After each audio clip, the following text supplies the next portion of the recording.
How to delete your TikTok account. Hello everyone, welcome to this channel. I'm here to help you out today. So without any delay, let's get started.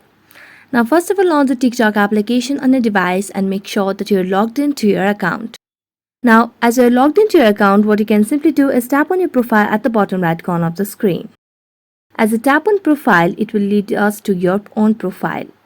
So what you simply need to do is tap on the hamburger icon at the top right corner of the screen. Then tap on settings and privacy. And as you tap on settings and privacy, select on the option of accounts.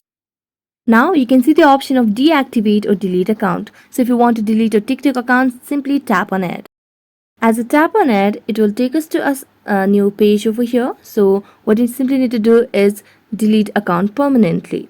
So tap on it, and as you tap on delete account permanently, here you have to give the reason on why you would want to delete your account. So you can just tap on any of the reasons. I'm going to select on safety reasons and then tap on continue.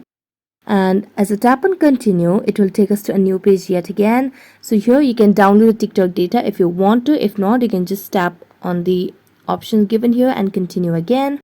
And here it asks for the last time if you really want to delete this account. So you can just tap on continue and you'll be able to delete a TikTok account within 30 days. So that's it. Thank you so much for watching this video. See you next time.